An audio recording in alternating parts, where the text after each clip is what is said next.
Bonjour à tous, bonjour Georges, bienvenue dans cette 66e vidéo. On est toujours dans la programmation, on est toujours dans les gardiens du cadre, on est toujours dans les trois types de recherche et on attaque aujourd'hui la recherche intellectuelle.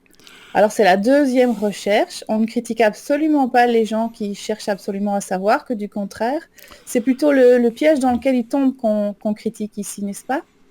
Oui, oui, on pourrait croire en parlant des trois recherches principales qu'on critique les gens qui recherchent. Non, les gens sont de bonne foi, ils cherchent, et c'est honorable, et c'est bien, mais on critique, comme tu viens de dire, le piège dans lequel ils tombent et des travers que ça apporte après à leur recherche, parce que souvent ils tombent dans les travers de la recherche, on va voir ça plus loin, parce que le cadre dans lequel ils se trouvent enfermés leur impose ses règles. Le cadre a ses règles. Et les gens qui sont dans cette recherche-là, parce que c'est leur personnalité comme ça, ce sera la recherche intellectuelle, l'autre plus dans le monde spirituel et l'autre plus dans les religions. Donc ça ne se discute pas, la recherche que tu entames.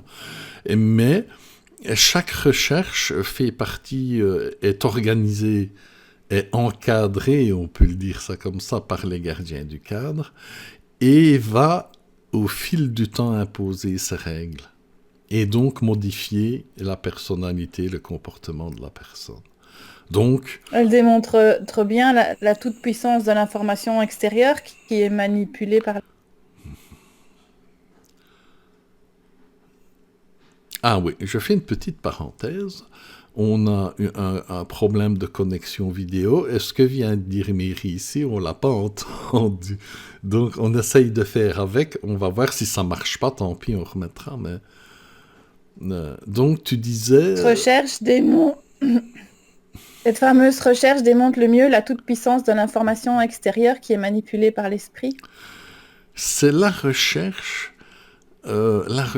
intellectuelle est celle qui est la plus incisive, est celle qui démontre le mieux l'importance qu'a sur nous, sur notre esprit, notre intelligence, nos pensées et sur tout, euh, l'information manipulée. Ça, c'est très voyant dans cette recherche-là. Et le piège, c'est que ça te compose une personnalité complètement factice, irréelle finalement. Eh bien, le but, c'est toujours de générer une personnalité qui est contrôlable, qui est programmée pour être contrôlable. Que les programmateurs, comme quelqu'un qui programme un ordinateur, sait qu'il n'a qu'à appuyer sur tel bouton, c'est-à-dire lancer telle information, et les gens programmés vont réagir d'une manière programmée. Donc on sait très bien comment les gens vont réagir. Tu vois, c'est ça le but. C'est de faire de L'esprit toi un n'a pas de robot. limite. Comment? L'esprit n'a pourtant pas de limite. Comment ça se fait qu'on se laisse programmer ainsi? Comment ça se fait qu'on se laisse programmer? À cause des tout premiers programmes, notamment celui du manque de confiance en soi, qui fait que tu ne t'écoutes pas et que tu vas écouter ce qui vient de l'extérieur parce que ça présente une belle image, parce que c'est répandu, parce que c'est fort. C'est toujours le même problème en fait. Donc c'est pas on répète sans arrêt que c'est pas possible que tu finis par croire que c'est pas possible. Mais à la base, on sait que tout est possible. Voilà. Maintenant, dans la recherche normale, dans la facu, imaginez un monde sans gardien du cadre et sans programmateur qui manipule les informations. Imaginons. Il n'y a aucun cadre, il n'y a aucune limite. Les, et les mondes où nous vivons sont immenses, multidimensionnels, c'est énorme. Et il n'y a aucune limite. Quand tu découvres des choses, des faits, des choses réelles qui se passent, et tu en tires une conclusion Une conclusion, ce sont des conclusions, des constatations qui amènent des conclusions jusqu'à preuve d'autre chose. Elles sont toujours, comment je vais dire, temporaires. Et donc ça, c'est très important à comprendre. Et puis des autres éléments arrivent, et ce que tu pensais savoir, les conclusions que tu en avais tirées, évoluent, se modifient, ça évolue. Dans le monde naturel et dans le monde spirituel, il n'y a aucun cadre. Tu avances, tu constates certaines choses qui forment une compréhension, et au fur et à mesure, cette compréhension est toujours en évolution par rapport aux nouveaux éléments qui arrivent. Rien n'est à jeter. Tout ce qui existe est la pointe de l'iceberg de quelque chose d'important. Il n'y a pas de petites choses. Il y a l'univers, on va dire, qui se manifeste au travers d'un fait. Tu vois? Et il n'y a pas de petites choses. Tout est important. Donc chaque événement observé, c'est le langage de la réalité, alors? Chaque événement réel que l'on observe est le langage de la vérité, est le langage de la réalité. Tu vois? Chose qui tend à disparaître par la manipulation. Alors qu'en réalité, il n'y a pas ni limite ni cadre. Ça n'existe pas. Le cadre a été créé, inventé et monté de toutes pièces. Et surtout pas de quoi fonder des certitudes. Et il n'y a jamais de quoi fonder une certitude. C'est bien un petit exemple comme il y en a des milliers. Il existe par exemple en France un morceau de route qui monte. C'est assez connu. Qui monte. Et pourtant, si tu verses de l'eau ou que tu mets une voiture sans les freins, l'eau remonte. La voiture va remonter la pente. La gravitation est inversée. Eh bien, que fait la science? On lève le tapis et on brosse ça en dessous. Tu vois? On n'en parle pas.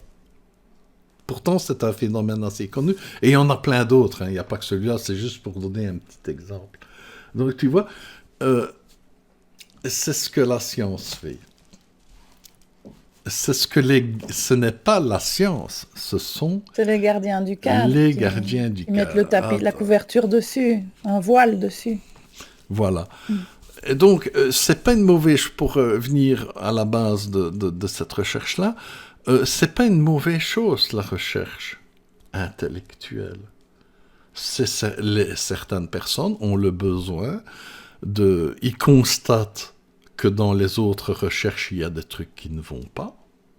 Ils sont sur la foi, les croyances et tout. Et cette personne qui se dirige vers l'intellectuel veut se baser sur les faits. Elle veut se rapprocher de la réalité. Tu vois? Mais c'est pas la réalité du divin, c'est la réalité scientifique. Mais alors, il y a quelque chose. Il faut savoir que tout existe en double dans notre société, dû au fait du cadre. C'est-à-dire qu'il y a des informations qui sont manipulées dans un but bien précis, et il y a les vraies informations. Les vraies informations sont détenues par ce qu'on appelle communément l'élite, ceux qui sont au-dessus et qui organisent tout ça. Eux ont les vraies informations. Mais le peuple, le monde, n'a pas accès à ces informations. Si les gens auraient accès aux réelles informations scientifiques, géographiques, historiques et tout ça, ils ne seraient plus des esclaves. il ne se laisserait plus faire. Tu vois? Et donc, dans un besoin de contrôler la population, c'est nécessaire de programmer leur esprit, donc leurs pensées et leurs réactions. Et donc, tout ce que nous avons, ce sont des informations manipulées. Je ne dis pas que de temps en temps, il n'y a pas des vrais. Hein. Je ne dis pas que absolument tout est faux de A à Z. Mais voilà, il faut délimiter. Tout est mélangé de façon à ce que tu ne t'y retrouves pas finalement. Ah oui, ça c'est dans les techniques, on en parlera, dans les techniques de manipulation, mais voilà. Donc, Et alors, est-ce qu'on peut parler d'une religion scientifique? Est-ce que c'est une forme de croyance? Si tu crois absolument le gars qui est en blouse blanche. voilà. Croire ce prendre une information de l'extérieur est une croyance. Si tu ne la constates pas par le véhicule, par ta propre observation, c'est une croyance. Ce n'est pas mauvais tant que tu sais, que tu es conscient que c'est une croyance. Une information, qu'elle soit vraie ou fausse, n'est pas dangereuse si tu as conscience de ce qu'elle est. Tu vois? C'est ça qui T'avais est pas un petit exemple avec le père Brune? Par exemple, nous avons, oui, le père Brune, que je cite en exemple, nous avons par exemple des religieux qui sont dans la foi et qui sont des grands scientifiques. Le Vatican possède a des prêtres qui sont des grands religieux et qui sont de grands scientifiques. Donc tu vois qu'à partir d'un certain niveau d'honnêteté et de clairvoyance, certains peuvent faire le tri de ce qui est juste et de ce qui ne l'est pas dans les choses. Et ont tendance une méchante tendance d'ailleurs, c'est pour ça le père Brune a échappé pour diverses raisons à tout ça, je vais dire à l'anonymat, mais sinon ils sont très peu, on ne les connaît pas, on sait pas trop qui c'est, mais il y en a. Donc, le gars tout à fait honnête et sympa qui se dirige vers la recherche intellectuelle va se baser sur des informations essentiellement qui viennent de l'extérieur. Au départ, évidemment, parce qu'il y a des choses vraies. Au départ, tu as accès aux choses qui sont vraies, qu'on peut constater, on fait des expériences, et voilà. Et puis après, plus tu avances, plus tu as accès à des informations que tu ne peux pas vérifier ou que tu ne vérifies pas. Autrement dit, tu fais confiance à ce qui est officiel. Tu fais confiance à l'information des livres, de l'information scolaire. En fait, tout ce qui vient des gardiens du cadre et qui est diffusé en long et en large et sanctifié, on peut dire ça, par les grands noms de la science. Et en fait, la recherche intellectuelle, c'est pas un peu une sorte de refus du jeu de cartes, puisque c'est un peu comme la magie noire, tu veux pas faire confiance au hasard et tu veux diriger et avoir le pouvoir sur ta propre vie, sur tes croyances et sur ce qui se passe à l'extérieur. C'est-à-dire c'est une forme de magie noire finalement, non? C'est la toute première déviation, enfin c'est une des déviations qui apparaît à l'intérieur du cadre, c'est que la notion de contrôle, le besoin de contrôler apparaît. Tu vois, on n'utilise plus tellement les informations. Dans un premier temps, on utilise les informations pour améliorer ce qui est. Donc, les débuts de la science, la médecine, tout ça, on fait des médicaments qui marchent. Bon. Et il y a la chirurgie, il y a toutes sortes de choses dans la médecine, dans la science.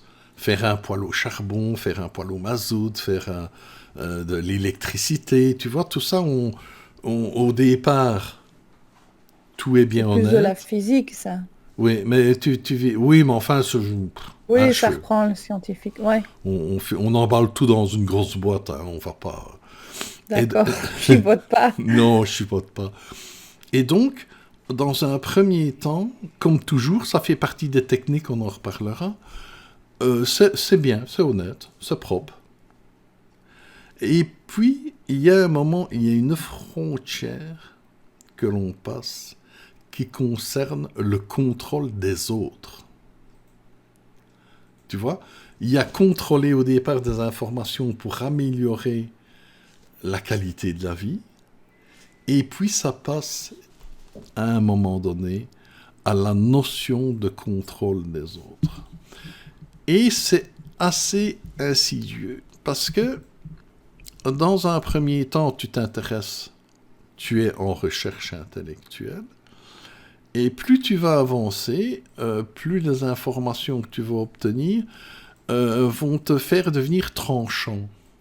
Tu vois, plus tu vas rejeter violemment, en principe, plus tu vas rejeter assez violemment ce qui est des croyances, sans que tu ne saches que tu es toi-même dans une croyance. Parce qu'à partir du moment qu'on te dit les choses sont comme ça et que tu dis oui, amen, d'ailleurs, oui, amen, c'est bien choisi pour que tu acceptes les informations sans les remettre en doute, sans rechercher, eh bien, à ce moment-là, tu es dans la croyance au même titre qu'un religieux. Tu vois ? Et donc, tu vas suivre ce qu'on te dit. Parce que c'est là que ça commence à aller mal, c'est quand tu écoutes ce qu'on te dit sans te poser trop de questions, que ton principal travail devient de bien appliquer ce qu'on te dit, au mieux. Tu vois ? Alors, à ce moment-là, tu commences à rentrer dans le travail des gardiens du cadre, proprement dit, et tu vas commencer à faire la police. Tu vas commencer déjà à te sentir faire partie d'une élite. Dans toutes les recherches qui sont encadrées et dirigées par les C'est la recherche de la sécurité et du confort. La sécurité et le confort, mais après, il y a la communauté. C'est-à-dire que tu vas commencer à te sentir faire partie d'une élite. C'est commun dans toutes les recherches. C'est te donner le sentiment que tu fais partie d'une élite, d'un groupe, mais qui est une élite qui est au-dessus des autres. Chaque groupe a cette impression-là. On croit tous être dans la bonne équipe. On est dans la bonne équipe. Ça fait partie du jeu qui est des gardiens du cadre. Et donc, tu vas commencer à regarder de haut. Je dis pas tous, hein, ici, entendons-nous bien, on parle globalement. Hein, je ne dis pas que tous les gens qui sont en recherche intellectuelle vont sombrer dans l'ombre, hein, on se comprend bien, mais c'est prévu pour ça, qu'à partir du moment où tu intègres une famille, une élite, qui est supérieure aux autres que tu commences un peu à mépriser, et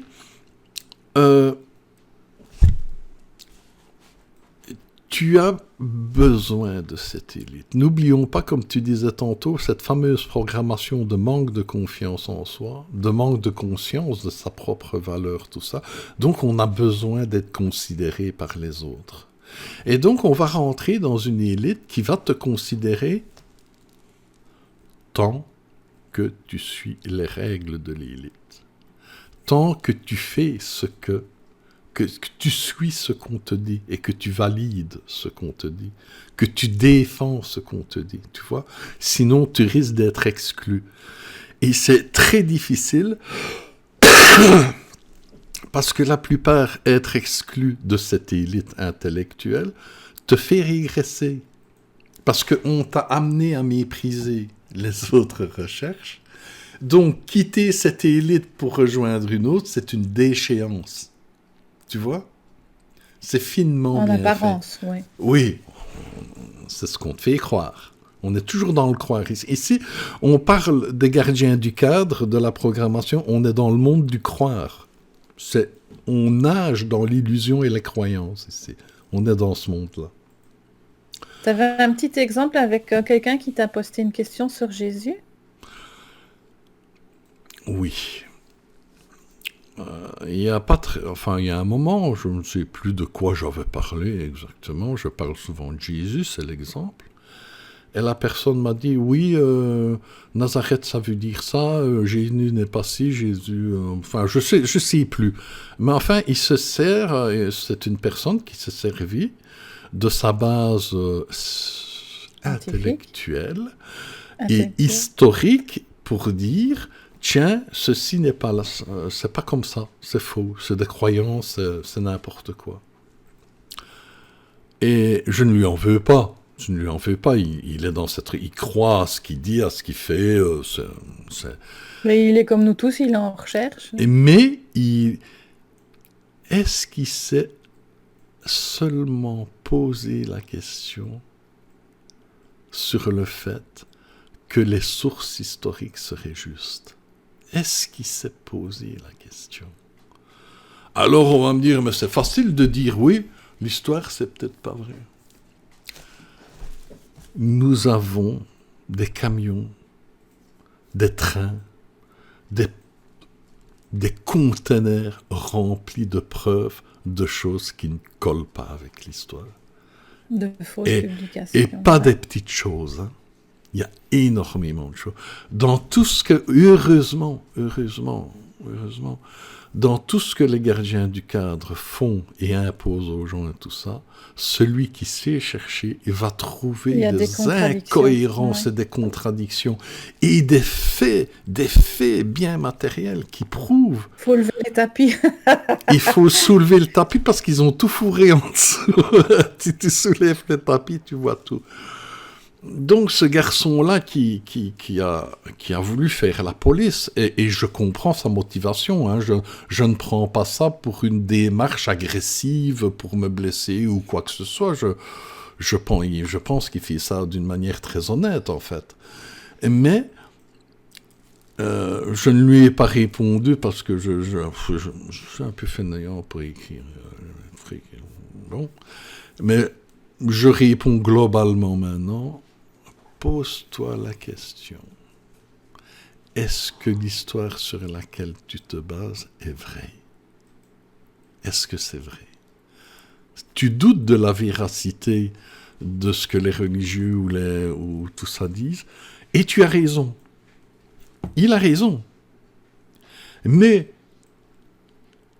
doute aussi de la qualité des informations que tu reçois et qu'on ne se prive pas de te fourrer dans tous les trous. Comme je sais bien, les bouquins, t'en as partout, t'as qu'à poser. C'est bien, ça pleut, hein, c'est bien. Pose-toi la question, c'est une très bonne question. Maintenant, pour la science.